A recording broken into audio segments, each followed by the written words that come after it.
आपको अब बड़ी स्क्रीन पर दिखाऊंगी जिससे आप ये समझ पाएंगे कि किस तरह से इस युद्ध को एक महायुद्ध में इस वक्त ईरान तब्दील करता हुआ दिख रहा है। उस महायुद्ध का अर्थ क्या है? 11 देशों पर वो अगर छिटपुट हमले कर रहा है तो कभी यहां कभी वहां। ईरान ने भले अपनी टॉप लीडरशिप को खो दिया है, लेकिन अब भी ईरान की सेना के पास 3.5 लाख जवानों की एक पूरी फौज है। 3.5 लाख की सेना। जब आप इस्लामिक रेवोल्यूशनरी गार्ड कॉर्प्स के पास देखें तो IRGC के पास 1,90,000 और वही बसीज फोर्स जो उनका है वो 40,000। और ये सोर्स है हमारा इस इंफॉर्मेशन का, आर्म्स कंट्रोल एसोसिएशन। तो आप अंदाजा लगा सकते हैं कि उसके पास कैसे ईरान के ये लाखों जवान इस युद्ध को लंबे वक्त तक खींचने की कोशिश कर सकते हैं, जिससे अमेरिका, इजराइल की सेना, उनके संसाधन, उनके हथियार, उनकी अर्थव्यवस्था, उनके सैनिकों का मनोबल टूटे और ये युद्ध आगे जाकर उनके लिए थकाऊ बन जाए। अब भी सिर्फ 3 दिन में इस युद्ध में अमेरिका के काफी डॉलर खर्च हो चुके हैं। अल जजीरा के मुताबिक 28 फरवरी से 2 मार्च के बीच अमेरिका इस युद्ध पर 3,000 करोड़ रुपए, माफ कीजिएगा 13,000 करोड़ रुपए खर्च कर चुका है।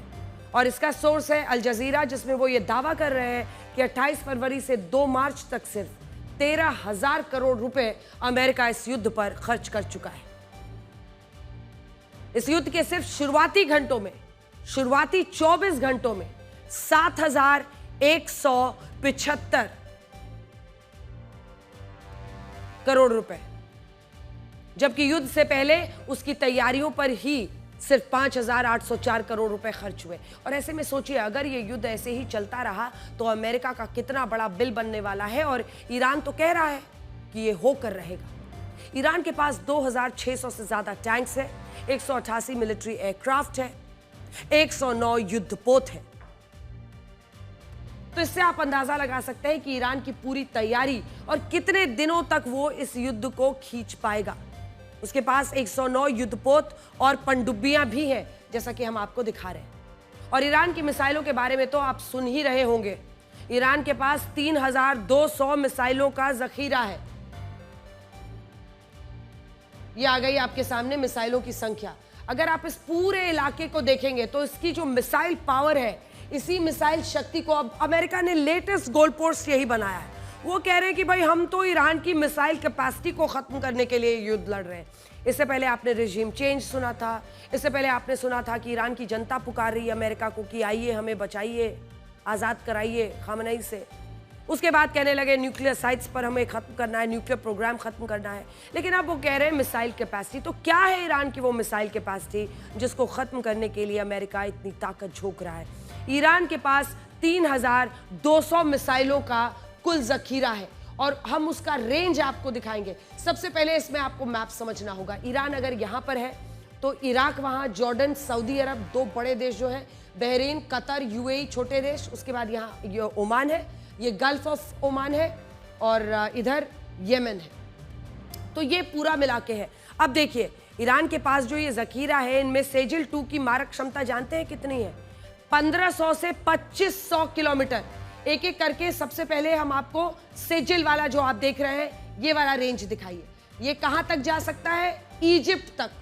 तो इसका जो एम्बिट है, ये सारे देश उसमें आ जाएंगे जो 1500 से 2,500 की किलोमीटर रेडियस में है। यानी अगर इसको आप ऐसे गोल करें तो इजराइल भी।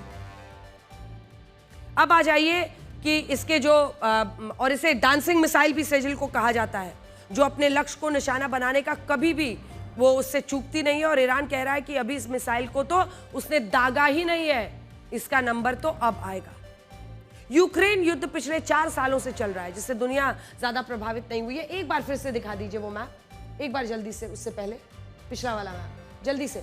हम आपको बता दें बाकी जो उनकी मिसाइलें हैं वो क्या क्या रेंज की हैं, क्योंकि हमने आपको बता दी। सबसे पहले सेजिल 2, आप हज कासिम को देखिए, 1200 से 1500 किलोमीटर, जो कि आप देख रहे हैं कि इजराइल तक भी जा सकता है, वहां पर इजिप्ट तक भी जा सकता है। उसके बाद शहाब 3, 800 से 1200 किलोमीटर, यानी आप सोचिए कहाँ कहाँ वो जा सकता है। उस एंगल को अगर आप देखेंगे तो जॉर्डन हो, यहाँ सऊदी अरब हो, इराक तो बीच में आ ही रहा है, इन तमाम जगहों तक वो कर सकता है। क्याम 1 जो कि 500 से 1000 किलोमीटर है, इसका जब आप रेडियस देखेंगे तो ये भी सऊदी अरब तक जा सकता है। जशफुल जब आप देखेंगे 1000 किलोमीटर, तो वो भी यहाँ तक। तो पूरा ये जो मिसाइल कैपेसिटी ईरान ने बिल्ड की है, ये सबसे बड़ा अब चैलेंज बन रहा है, क्योंकि उसी से वो फाइट बैक कर रहा है।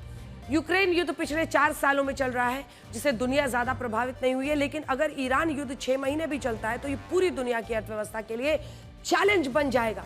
ऐसा हम इसलिए कह रहे हैं क्योंकि ईरान पूरी दुनिया के क्रॉस रोड पर मौजूद है। और क्यों कहा जाता है कि ईरान भारत के लिए भी स्ट्रेटेजिकली बहुत इंपॉर्टेंट है, अगर हमें मिडिल ईस्ट के साथ अपने, क्योंकि ये देखिए जब आप नक्शे पर जाएंगे ना, एक बार थोड़ा सा जूम इन कीजिए, जब आप नक्शे पर जाएंगे और आपको बॉर्डर्स दिखेगा, तो यहाँ पर भारत के बाद पाकिस्तान, अफगानिस्तान, फिर ईरान ही है वो बीच का, क्योंकि यहाँ पर gulf of Persia, gulf of Oman है, और ये वाला जो पूरा हिस्सा है यही ईरान है, ये हमारा लिंक है मिडिल ईस्ट से। तो स्ट्रेटेजिकली ये कितना इंपॉर्टेंट है इसकी आप कल्पना कर सकते हैं। यूरोप, एशिया, अफ्रीका, तीनों कॉन्टिनेंट्स को आपस में ये जोड़ता है।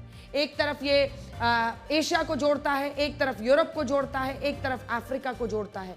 तो ये बीच में स्ट्रेटेजिकली लोकेटेड है, और इस वजह से ईरान को दुनिया के नक्शे से मिटाना लगभग नामुमकिन है। और अगर ईरान में युद्ध लंबा चलता है तो इससे हर देश किसी ना किसी तरीके से प्रभावित होगा, चाहे वो तेल के कारोबार की वजह से या फिर स्ट्रेटेजिक कॉरिडोर्स जो बन रहे हैं ईरान के जरिए। भारत के नजरिए से भी आप देखिए तो चाबहार पोर्ट हो, तेल की कीमतें हैं, ये सब हमें प्रभावित कर रही हैं। आप ये भी कह सकते हैं कि ईरान, अमेरिका और इजराइल के लिए मधुमक्खियों का वो छत्ता बन सकता है, जिसमें इन देशों ने हाथ डालकर शायद गलती कर दी है, और पूरी दुनिया में अब इससे अस्थिरता और घबराहट का माहौल है। हालांकि राष्ट्रपति ट्रंप ने कहा है कि अमेरिका ने अभी पूरी ताकत से ईरान को नहीं मारा है, और इन हमलों की असली वेव अभी बाकी है। और वो ये भी कह रहे हैं कि युद्ध अभी 4-5 हफ्तों तक चलेगा, अगर जरूरत पड़ी तो अमेरिका अपने जवानों को ईरान भी भेजेगा। सुनिए।